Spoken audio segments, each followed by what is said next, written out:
بسم اللہ الرحمن الرحیم۔ معطا امام محمد۔ آج سے ہم لوگ اپنی اس کتاب کا باقاعدہ آغاز کر رہے ہیں۔ سب سے پہلا جو ہمارا ٹاپک ہے وہ ہے وقوت الصلاۃ۔ وقوت الصلاۃ یعنی کہ نماز کے اوقات، نماز کو کس کس وقت میں، 5 نمازیں جو ہیں ان کے کیا اوقات ہیں، ہمیں کس وقت میں ان کو ادا کرنا چاہیے۔ تو یہ جو حدیث مبارکہ یہاں پر آ رہی ہے، اس حدیث مبارکہ کو، کیونکہ اب ہم نے پڑھا تھا نا کہ معطا امام محمد جو ہے وہ معطا امام مالک کی ہی تمام جو نظریات ہیں ان کو لے کر آگے امام محمد کا ان کے ساتھ جن جن چیزوں میں اختلاف پایا جاتا ہے انہوں نے ان کو جو ہے وہ آگے مزید بیان کیا، تو انہی کے موقف کو وہ لے کر آگے چل رہے ہیں۔ لیکن تھوڑا سا جہاں پر ان کو اختلاف لگتا ہے وہاں پر امام محمد اپنی رائے، یہاں پر ان کی ہم رائے یہاں پر پڑھیں گے۔ اور اس کے علاوہ چونکہ امام اعظم ابو حنیفہ کے مسلک سے ہم تعلق رکھنے والے ہیں اور اکثریت جو ہے وہ انہی کے عقائد سے تعلق رکھتی ہے، تو اس وجہ سے یہاں پر امام اعظم ابو حنیفہ رحمۃ اللہ علیہ کی رائے کا بھی بہت زیادہ جو ہے وہ لکھا گیا ہے، جیسے کہ امام مالک نے بھی امام اعظم ابو حنیفہ کی رائے کو بہت زیادہ بیان کیا۔ قال محمد بن حسن، کہ محمد بن حسن بیان فرماتے ہیں کہ اخبرنا، ہمیں خبر دی مالک بن انس نے، ان یزید بن زیاد، کہ وہ حضرت یزید بن زیاد سے روایت کرتے ہیں، مولا بنی ہاشم، کہ جو بنو ہاشم کے جو ہیں وہ غلام تھے، ان عبداللہ بن رافع، اور وہ عبداللہ بن رافع سے روایت کرتے ہیں، مولا ام سلمہ، جو کہ ام سلمہ جو کہ حضور پاک صلی اللہ علیہ وسلم کی زوجہ ہیں، ان کے غلام تھے، اور وہ حضرت ان ابی ہریرہ تھا، وہ حضرت ابو ہریرہ سے روایت کرتے ہیں، انہو کہ سألہ، کہ بے شک انہوں نے سوال کیا، ان وقت الصلاۃ، نماز کے وقت کے بارے میں، یعنی عبداللہ بن رافع جو کہ حضور پاک صلی اللہ علیہ وسلم کی زوجہ ام سلمہ کے غلام تھے، انہوں نے حضرت ابو ہریرہ سے نماز کے اوقات کے بارے میں پوچھا تھا، تو ابو ہریرہ نے عبداللہ بن رافع کو یہ بتایا تھا، وہ کہتے ہیں کہ انا اخبروکا، کہ میں تمہیں خبر دیتا ہوں، صلی الظہر، کہ تم ظہر کی نماز ادا کرو، اذا جب کانا ہو، ظلو کا تمہارا سایہ، مثل کا تمہاری مثل، یعنی جب جو ظہر ہے نا وہ اس وقت ادا کرنی ہے جب تمہارا جو سایہ ہے وہ تمہاری مثل ہو جائے۔ تمہاری مثل سے مراد کیا ہے کہ جب ہم کھڑے ہوں تو اگر کوئی شخص جو ہے وہ 6 فٹ کا ہو تو 6 فٹ کا ہی اس کا سایہ بھی وہاں پر نظر آ رہا ہو، تو اتنا یعنی بالکل اس کے قد کے برابر جب سایہ ہو جائے گا تو اس وقت ظہر کی نماز تم ادا کرو۔ والعصر، اور عصر، اذا کانا ظلک، جب تمہارا سایہ مثلی کا تمہاری 2 مثل ہو جائے۔ والمغرب، 2 مثل سے مراد یعنی اگر کسی کا قد 6 فٹ ہے تو وہ 12 فٹ اس کا اگر سایہ اتنا لمبا نظر آ رہا ہو، اتنا لمبا ہو جائے تو پھر اس وقت جو ہے وہ عصر کا نماز کا وقت داخل ہو جاتا ہے۔ والمغرب، اور مغرب، اذا غربت الشمس، جب سورج غروب ہو جائے۔ والعشاء، اور عشاء جو ہے وہ ما بین کا، تیرے درمیان، و بین ثلث اللیل، اور رات کے تہائی حصے تک، یعنی اس کے درمیان تک اس کا وقت ہے، یعنی عشاء کی نماز کا وقت جو ہے وہ اسی وقت سے داخل ہو کر جب جیسے ہی سورج غروب ہو گیا، اس کی ساری زردی ختم ہو گئی، یعنی اندھیرا چھا گیا، تو رات کے تہائی حصے تک ہے۔ فَإِن نِمْتَ إِلَىٰ نِصْفِ اللَّيْلِ، پس اگر تم رات کے آدھے حصے تک سوئے رہو، فَلَا نَامَتْ عَيْنَاكَ، تو تمہاری آنکھیں نہیں سوئیں، یعنی اگر آنکھیں نہیں سوتی تو پھر اس صورت میں جو ہے وہ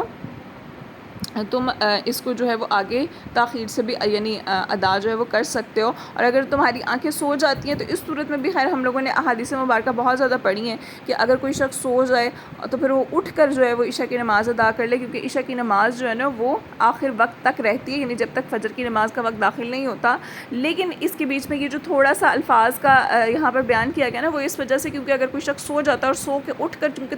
تہجد کی نماز کا وقت ہوتا ہے، نوافل کا اس وقت ہوتا ہے، تو اس وجہ سے یہ بات یہاں پر کہی گئی ہے۔ وصلی الصبح، اور صبح کی نماز پڑھے، بغلس، اندھیرے میں۔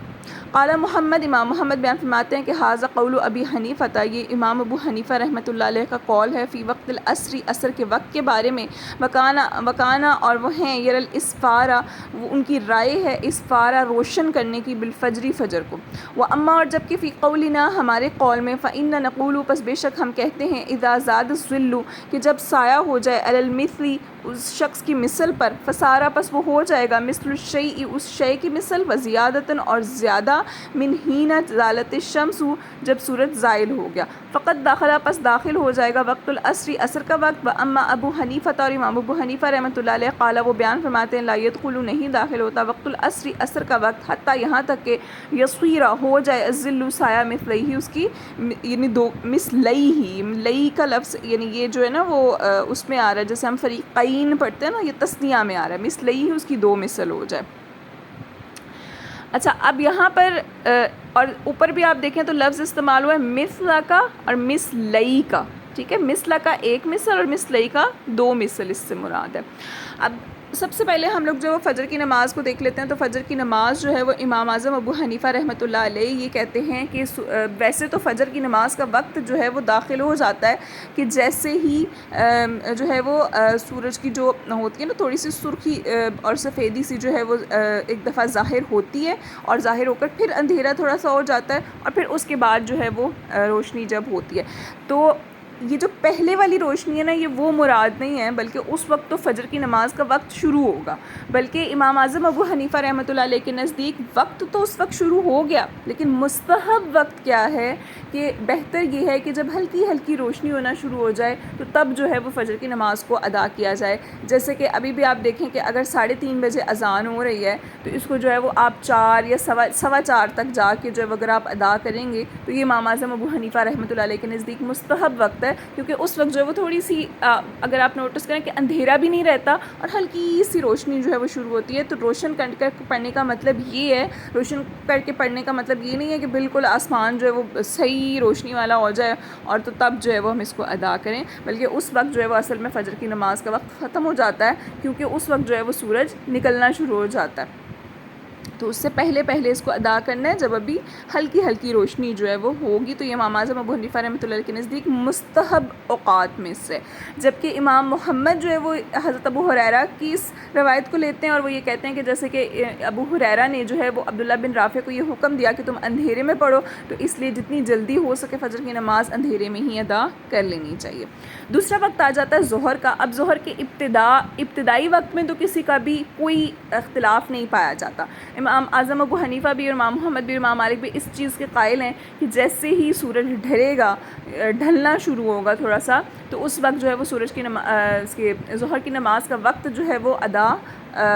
داخل جو ہے وہ ہو جائے گا۔ ڈھلنے کا مطلب یہ کہ بالکل جب سورج ہمارے سر پہ ہوتا ہے نا، اگر آپ یہ دیکھیں تو اس سے تھوڑا سا نیچے پھر جانا شروع ہوتا ہے۔ نیچے کا مطلب کہ غروب والی طرف، مغرب والی طرف وہ جانا شروع کرتا ہے، تو اس وقت جیسے وہ ڈھلے گا تھوڑا سا نیچے آئے گا تو اس وقت جو ہے وہ ظہر کی نماز کا وقت داخل ہو جائے گا۔ اب داخل تو ہو گیا، جیسے 12:15 12:30 جو ہے وہ نماز کا وقت تو داخل ہو جاتا ہے 12:15 آج کل، لیکن اس وقت بھی آپ ادا کر سکتے ہیں، لیکن بہتر یہ ہے، یعنی مستحب عمل یہ ہے کہ جب ایک مثل اس انسان کا سایہ ہو جائے نا تو اس وقت ظہر کی نماز کو جو ہے وہ ادا کیا جائے۔ یعنی جب سورج ڈھلنا شروع ہوتا ہے تو ہمیں اپنا سایہ جو ہے وہ پھر نظر آنا شروع ہوتا ہے، یعنی ورنہ اگر سورج جب سوا نیزے پہ ہوتا ہے، بالکل ہمارے سر پر ہوتا ہے نا، اگر آپ 12 بجے سے پہلے دیکھیں تو اس وقت سورج چونکہ بالکل ہمارے سر پر ہوتا ہے تو ہمارا جو سایہ ہوتا ہے نا وہ ہمیں کہیں سامنے نظر نہیں آتا، بلکہ ہمارے اپنے پاؤں کے اندر جو ہے وہ موجود ہوتا ہے، یعنی باہر نہیں نکلتا۔ تو جیسے ہی ہمارے پاؤں سے باہر نکلنا شروع ہوگا نا، یعنی ہمیں اپنے پاؤں کے علاوہ ہمارا سایہ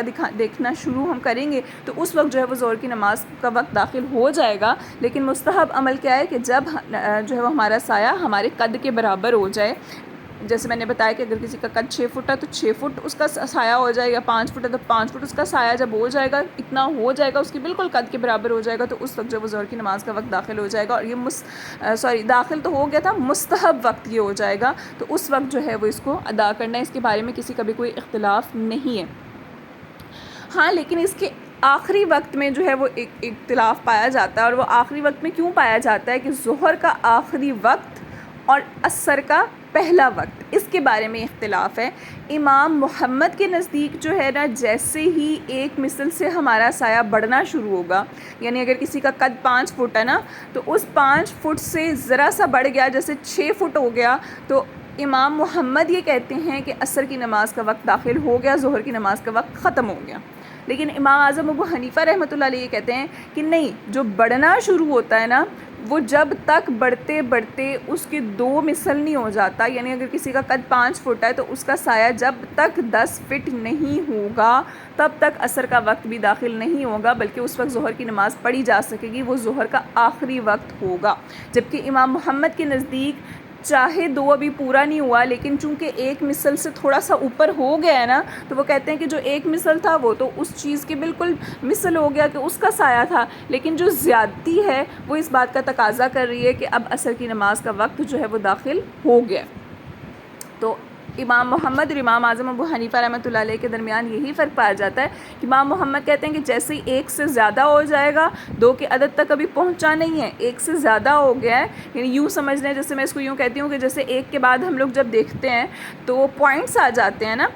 یا اگر آپ منٹ کے حساب سے دیکھیں تو ہم کہتے ہیں 1 منٹ اور دوسرا منٹ. اب دوسرا منٹ تب تک ہم نہیں گنتے جب تک اس کے اگلے 60 سیکنڈ پورے نہیں ہو جاتے. تو یوں سمجھ لیں کہ امام اعظم ابو حنیفہ رحمۃ اللہ علیہ یہ کہتے ہیں کہ نہیں، جیسے ہی 1 منٹ سے تھوڑا سا ٹائم جو ہے وہ اوپر ہوگا تو ہم اس کو جو ہے وہ عصر کی نماز کے وقت میں شامل نہیں کریں گے. کیونکہ ابھی 60 سیکنڈز پورے ہوئے نہیں ہیں. جیسے ہوں گے تو ہم 2 منٹ کا لفظ اس کے لیے شمار کر سکتے ہیں نا. جبکہ امام محمد یہ کہتے ہیں کہ نہیں، جب 1 منٹ پورا ہو گیا اور 1 منٹ کے بعد جو ہے وہ جتنے بھی سیکنڈز آئیں گے، چاہے وہ 5 سیکنڈ آئیں، 10 سیکنڈ آئیں، 15 سیکنڈ آئیں، تو اس کا مطلب کہ عصر کی نماز کا وقت جو ہے وہ داخل ہو گیا ہے. ٹھیک ہے، یہ میں مثال دینے کے لیے آپ کو سیکنڈز کی مثال دی ہے اس میں. اچھا، عصر کے آخری وقت میں کسی کا بھی کوئی جو ہے وہ اختلاف نہیں ہے. ہاں، اس کی مستحب وقت میں تھوڑا سا ہے کہ امام محمد یہ کہتے ہیں کہ جتنی جلدی ہو عصر کی نماز ادا کر لینی چاہیے، جبکہ امام اعظم ابو حنیفہ رحمۃ اللہ علیہ یہ کہتے ہیں کہ نہیں، تھوڑی سی تاخیر کے ساتھ جو ہے وہ اس کو ادا کرنا چاہیے. لیکن تاخیر اتنی نہیں ہونی چاہیے کہ اب سورج جو ہے وہ ہمیں غروب ہونے کی طرف جانا شروع ہو جائے، اس میں زردی مکس ہونی شروع ہو جائے، بلکہ سورج کی سپیدی برقرار رہنی چاہیے. یعنی سورج کا جو اصل رنگ ہے نا وہ برقرار ہو، تب تک عصر کی نماز کا وقت جو ہے وہ بہترین ہوگا اور اس وقت ادا کرنی چاہیے، ورنہ اس کے بعد جو ہے وہ مکروہ وقت داخل ہو جاتا ہے. اچھا، اس کے بعد آ جاتا ہے مغرب کا وقت. مغرب کے وقت میں کسی کا کوئی اختلاف نہیں پایا جاتا. دونوں کے نزدیک جیسے ہی سورج جو ہے وہ غروب ہو جائے گا تو جو ہے مغرب کی نماز کا وقت داخل ہو جائے گا، اور جیسے ہی اندھیرا چھا جائے گا تو مغرب کی نماز کا وقت ختم ہو جائے گا اور عشاء کی نماز کا وقت شروع ہو جائے گا. اور عشاء کی نماز کا وقت جو ہے وہ پھر جب تک فجر کی نماز کا وقت داخل نہیں ہوتا تب تک جو ہے وہ اس کا وقت یعنی رہے گا. ہاں، مستحب وقت یہ ہے کہ اس کو جو ہے وہ رات کے درمیانی حصے تک تھوڑا سا مؤخر کر دیں اور پھر اس کو جو ہے وہ پڑھا جائے. لیکن جس شخص کو یہ ڈر ہو کہ وہ سو جائے گا تو پھر اس صورت میں جو ہے وہ عشاء کی نماز کو اول وقت میں ہی ادا کر لے، یعنی جیسے ہی اندھیرا ہوتا ہے تو فوراً وہ نماز کو ادا کر سکتا ہے. اچھا، اب اس کے بارے میں چونکہ بہشتی زیور اگر آپ کو یاد ہو تو ہم لوگوں نے بہت ڈیٹیل سے آپ لوگوں نے اس بیچ میں جو ہے وہ اس کو پڑھا ہوا ہوگا، جس کے بیچ میں تمام نمازوں کے اوقات بھی لکھے ہوئے ہیں اور تمام نمازوں کے مستحب اوقات بھی لکھے ہوئے ہیں. صرف آپ نے اس کے بیچ میں ایک فرق کیا دینا ہے کہ وہاں پر آپ نے اس چیز کو ضرور مینشن کرنا ہے کہ امام اعظم ابو حنیفہ اور امام محمد کے درمیان جو ظہر کے آخری وقت میں اور عصر کے ابتدائی وقت میں جو اختلاف پایا جاتا ہے نا، آپ نے ان کے نام ضرور مینشن کرنے ہیں. باقی تقریباً آپ کا یہ وہی ٹاپک بنتا ہے جو ہم لوگ بہشتی زیور میں پڑھ چکے ہیں. اور اس کے علاوہ بھی میرا خیال ہے دیگر نور النظام میں یا کہیں اگر آپ کا یہ ٹاپک قدوری وغیرہ میں آیا ہوگا تو آپ نے اس کو بہت ڈیٹیل سے پڑھا ہوگا. آج کے لیے انشاءاللہ اتنا ہی. کل جو ہے وہ عصر کی نماز کے وقت کے بارے میں جو یہ مزید اختلاف پایا جاتا ہے اور غیر مقلد کی اس کے بارے میں جو رائے آتی ہے، ہم انشاءاللہ ان کو اور ان کی دلائل کو جو ہے وہ مزید پڑھیں گے انشاءاللہ.